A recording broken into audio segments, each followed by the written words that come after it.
be more intimate with you, Lord. Turning away from He said, "You're not going to believe this, you're not going to believe this. The cop said we can do anything we want to her and we won't get in trouble." I had been there one night, I had been drugged and I had been gang raped and I had been filmed. I don't know if I knew about the filming of it right away. I was lost and I didn't realize there was drugs in my system because it's not like you feel high. They're like date rape drugs.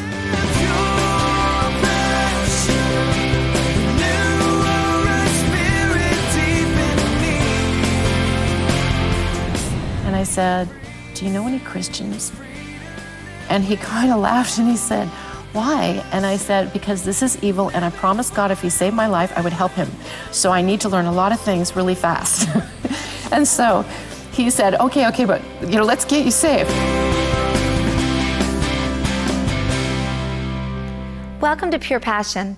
My name is Stacia Freeman. When we think of sex trafficking, we normally think of underage teens and children being forced against their will, which is sadly the case much of the time. But let's not forget that many who are being trafficked are over the age of 18, and they also desperately need the support that we can give to ministries that have been raised up to help them. Today, we have one such lady who was forced into a life of sex slavery at the age of 22 by being incapacitated mentally and physically by drugs that were constantly fed into her system by her perpetrators. Did you know that some of the people in the pornography that you may have seen are actually slaves who are being brutalized on a daily basis in the most horrific ways imaginable? Let's listen to Jill as she lets us in on some big, dark secrets. I grew up in Northern California, in suburbia, and my parents got divorced when I was 14 years old, and so the family became disconnected. But I had a little sister that I helped raise, and I just basically tried to help with that and work, and I really didn't have any direction because everybody had gone their own way. And eventually I ended up having a fitness company. But I had taught jazzercise and I had my own fitness business. And then a few years after that, I married a rock and roll singer. I'm not like you're picturing, more like Kenny Loggins type, a little more folk rock, country rock.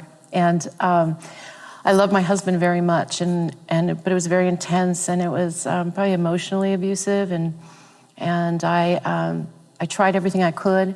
I knew the Lord as a little girl, but I didn't know him growing up. It was, they taught me morals, but they didn't go to church or anything.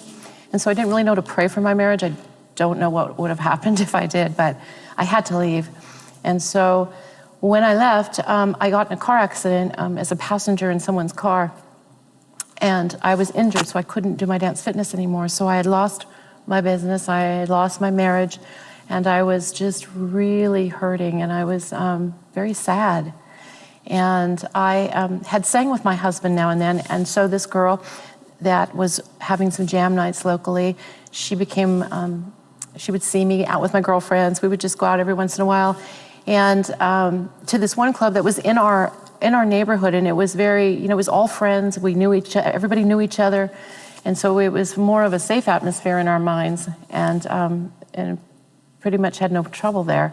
But she started getting me to sing, and making me her project, and building up my confidence, and so eventually we went out of the area, and she called me and said, "Jill, somebody wants us to have these jam nights in another city and different spots around the Bay Area."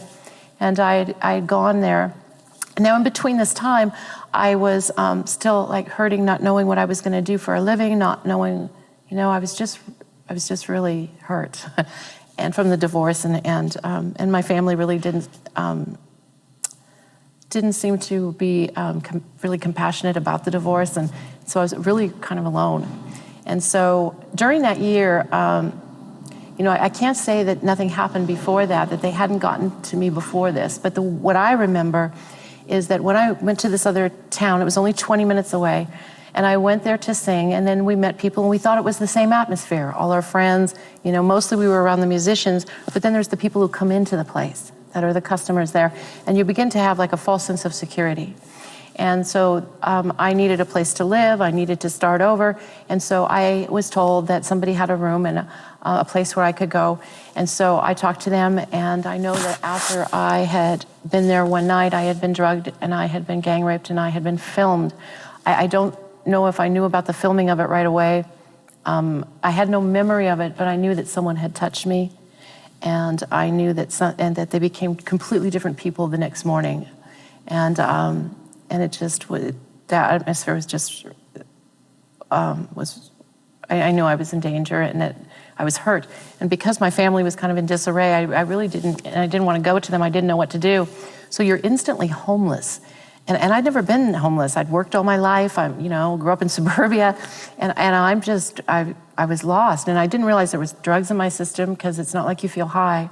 They're like date rape drugs that take away your memory. And you find out later, they can wake you up and your eyes are open, you're talking, but you're not there at all. And you'll have no memory from the time you went to sleep to the time you woke up. So I didn't know all this then. I just knew something had happened, and I knew I had to get out. And so all I remember really was trying, going back to my friends and where we were singing, and somebody saying, well, look, if you're not okay, you can come and stay with us. And so I would go, went there, and they did the same thing.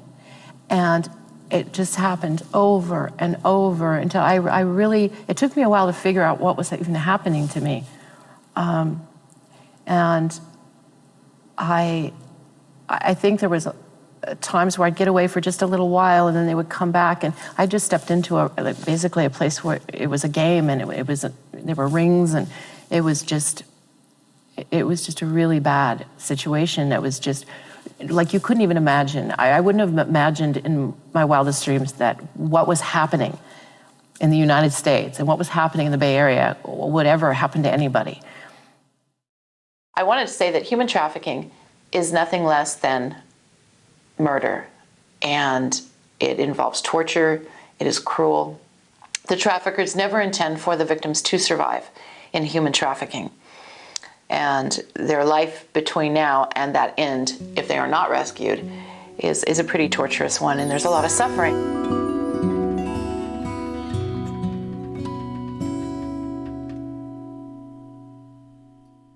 So eventually I tried to begin to reach out and try to find out if I could get some help. I was told as things moved along, it seemed to be more and more people were involved in hurting me. I learned how to bartend because I didn't know what else to do. I needed to earn some money, and I thought I would get some money and get out. And I would bartend and go back to where I was staying, and they would do this to me over and over and over. And I don't know how I really got back up to work. And I suppose some of the girls were driven out into the street or into worse circumstances. And it is not a judgment on them. I'm not saying I'm any better than them. It just wasn't in my mind to be able to do something like that. So I learned how to bartend, and I began to try to investigate the crime against me myself. People would come in for drinks. People would talk about it. Evidently, the movies were seen by a lot of people. I had somebody come in and ask me for my autograph, and the films were not, they were making, and I would say pornography, but it was more humiliation, extremely evil stuff. And I just kept, after a while, I was talking to a pastor, and he was telling me that as he listened to my story, he realized that there was a time where I stopped trying to prevent people from raping me, and I switched over into trying to stay alive. And it just seemed to get bigger and bigger, and I had no idea how many people were involved until really it got later on. I reached out for help. I went to a hospital twice. I went to a women's organization that was supposed to help people. I went to doctors because I knew they had drugged me, and I wanted to find out what was in my system. Wherever I went, I was blocked. No one would help me. I did talk to a woman in a hospital. She came in the back of the hospital once.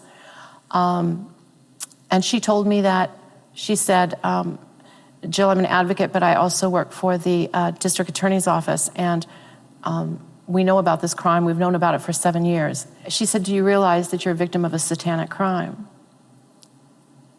And I looked at her, and I was already almost dead. I couldn't run any, I was so tired, and I thought, wow, how could what was so bad just gotten worse? And I was like, what? And I tried to grasp into pictures in my head of different moments, trying to see was there signs of it? Did I see this? And I looked at her and I just said, no, I didn't know. And she said, we don't know of anybody who has made it to a hospital, let alone survived this crime. And eventually she left, and it'd been several days probably since they touched me, so I told the doctor that, and that they probably what I heard, they used protection for themselves. And so I knew they may not find anything. I just needed it for it to be on paper because I thought I didn't have much longer to live. So I didn't care anymore what the risk was. I was told that if I reported it to the police, they would arrest me. I did. The police were at the hospital twice, and I was arrested for absolutely no reason at some point after that. I'd seen one of the police officers who was there at the hospital, and I had asked I'd asked for him. And because they were trying to drug test me, and I had been drugged. And I asked for him. I don't know how I remembered his name. And he came into the room and he said, what do you want, Jill? And I felt like it might have been the first time that I heard the Lord, just don't look at him, get out. I mean, I just knew that I just lowered my eyes, and they transferred me somewhere, and then they just left me there outside after they released me because there were no charges. And, I thought maybe, okay, you've had a bad experience with a certain group or certain, a few officers or one in particular maybe. And so I kept going for, I don't know how long. And in the middle of this, I began to pray. And I began to ask people, I'd be bartending and I'd ask people, do you know anything about God? Do you know anything about the Bible? Does it talk about evil? Because I need to know what to do. And I actually found some people that say, Jill, it's all through the Bible. And I go, well, what am I supposed to do? And so I would, I was grasping and I was just trying to keep going. And so I was driving home in my car one night and I heard on the radio this woman talk about spiritual warfare on the radio. And she was a Christian. And my radio just changed channels out of nowhere. And I pulled over and I listened to her for an hour and I said, oh my gosh, they know.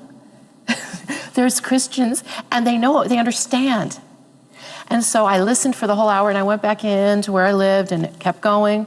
And then one day I was driving by a mall, a mini mall, and I saw a Christian bookstore. And in my head came the name of her book. And I went inside and I asked for the book and they had it. And so I went in back to where I was, getting raped every night, knowing they were drugging me. They threatened my life, said, your God can't save you now. And I read this book and I would say the prayers in the middle of hell. These are spiritual warfare prayers. Universally, we are finding that victims of human trafficking are also victims of ritual abuse.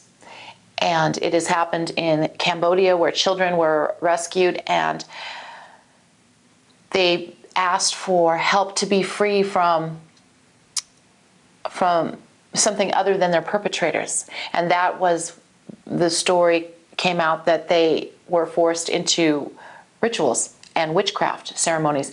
And there was the stories from the FBI case in Los Angeles where girls were brought over the border into LA, and they were also threatened with witchcraft against their families, things like that. I do know personally that it is a very evil crime, and so it shouldn't, I guess, surprise us that these practices are common, not only to control, but maybe a personal thing with the perpetrators themselves. And so I have found that to be extremely common, more than I could ever have imagined, even in the United States of America.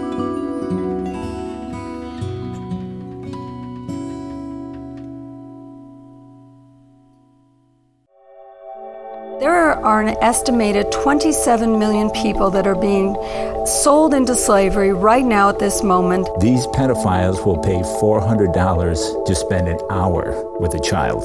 And they caught 3 Western men with a 2-month-old baby that they were having sexual interaction with.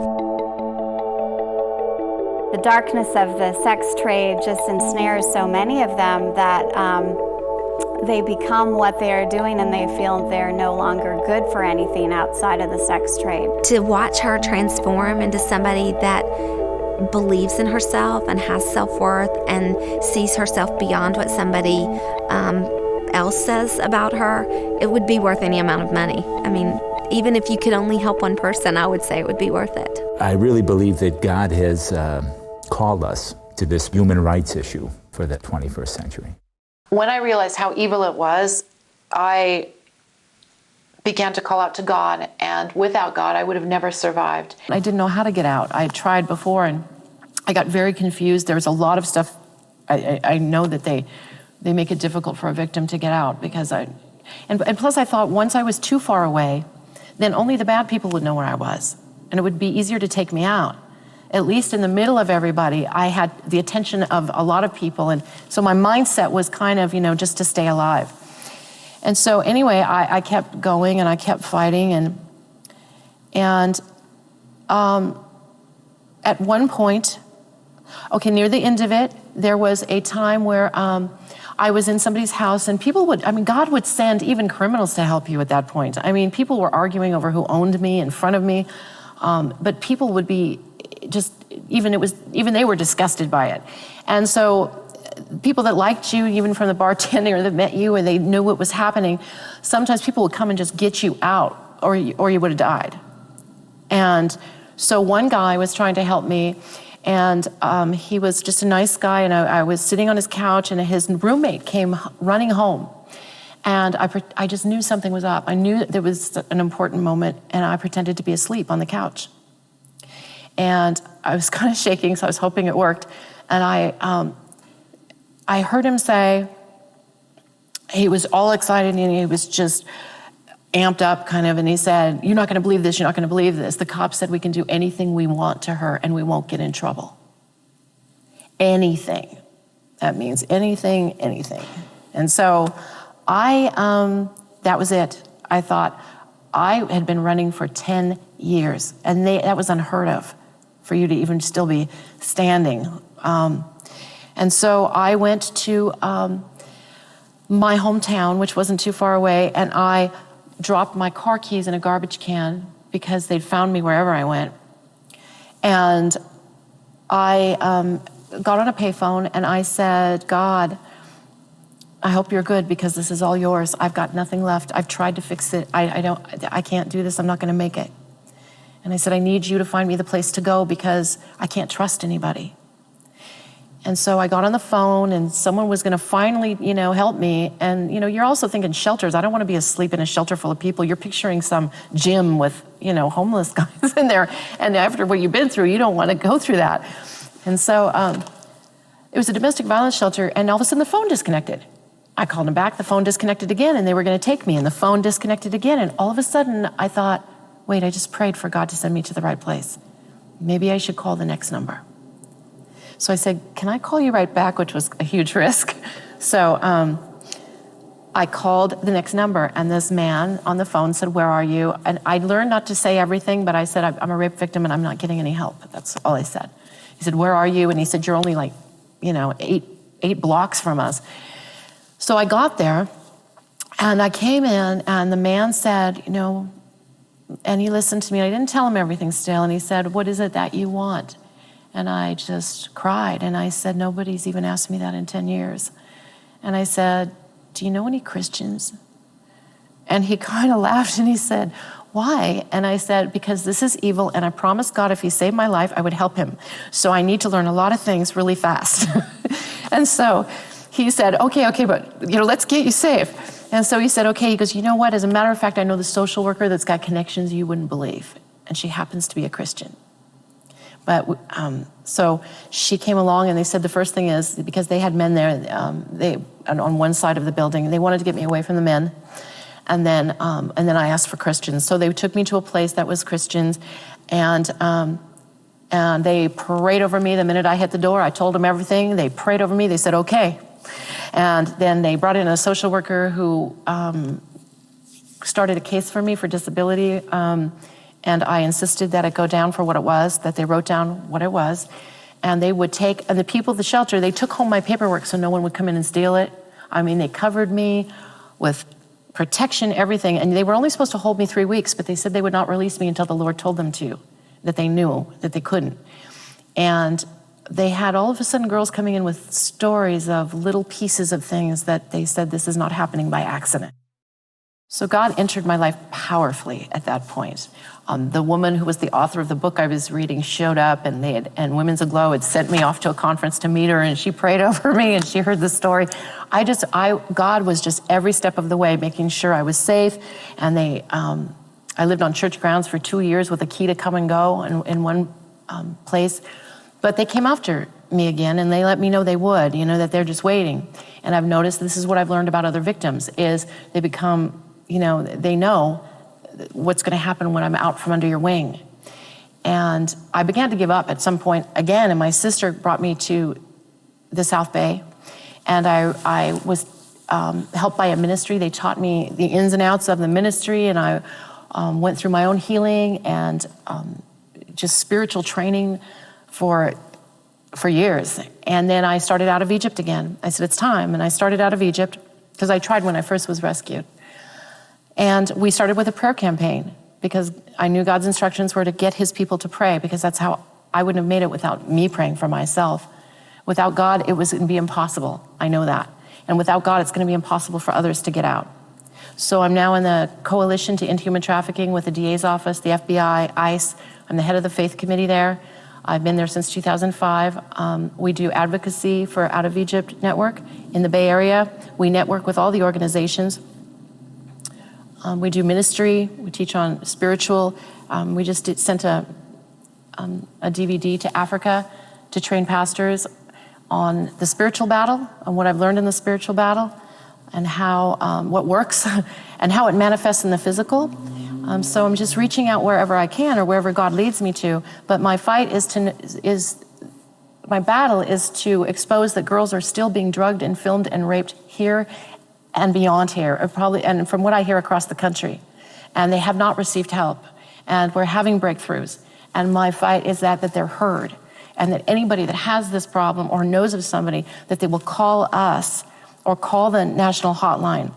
And that they will do something, because it may be their last chance. You may be the last person they see. I have experienced God protecting me even today, up until this point. And there have been battles, and it has not been without a few storms. But God is right there, and God is not a man that he will lie. God insists that it's his decision that counts, and it's what he says that counts. And I trust that with everything in me. And that's what gives me the ability to stand there. And sometimes it's not that sometimes you don't get a little, you look around you and you go, oh my gosh. But this is, I'm standing in the midst of where God put me and where he's brought me. And I'm standing there so that others can stand there and come out from where they are. So we'll pray them out, and we'll do whatever we need to do to be there for them. The first thing that the Lord showed me was to get his people to pray. And we began to reach the pastors, not unlike yourselves, and not only tell them what was going on, but ask them to just pray. That's all we did, ask them to pray. And then we gave them 3 focused prayers. So then they're all praying in agreement. And this was absolutely crucial, because I'm sure that you must know that when you pray in unity for specific things, that it has more power and that you become a force to be reckoned with. And so I would have them pray that the victims would be brought out of victimization and into the hands of the Lord. And the second prayer was that there would be advocates and authorities to receive them wherever they were found, and that they would believe them and help them. And we prayed that the crimes light would shine on the crimes so that they have less power. because people want to scatter when the lights go on if there's something wrong. So we ask them, and we still do. Those are our 3 first prayers for victims. And we have run the campaign over the last couple of years. We had one for 10 months in 10 cities. And we saw 7 absolute miracles that we know of. We don't know the ones we don't know of. But the Lord showed us absolute miracles where all 3 prayers were answered for each and every one of those victims. It was amazing. And all we did was say, pastors, get your people to pray, your intercessors, your church if you're comfortable with that, your intercessors if you're a little less comfortable with that, and if you don't know how to have that in your realm of influence, pray yourselves. I'm telling you, do not underestimate your prayers and who you are in this, because you are the ones who are going to turn over the tables of the money changers of human trafficking in your area. There's a great verse in the Martin Luther hymn, "A Mighty Fortress is Our God," that says, "And though this world with devils filled should threaten to undo us, we will not fear, for God hath willed His truth to triumph through us. The Prince of Darkness grim, we tremble not for him. His rage we can endure, for lo, his doom is sure. One little word shall fell him." Let's rise up as the body of Christ and stand against such forces of darkness as we've seen today. As the Bible says, greater is He who is in us than he who is in the world. Pray for Jill and for all those who are being terrorized by this horrific sex trade. This could be the church's finest hour. Want to be a part? I'm Stacia Freeman for Pure Passion.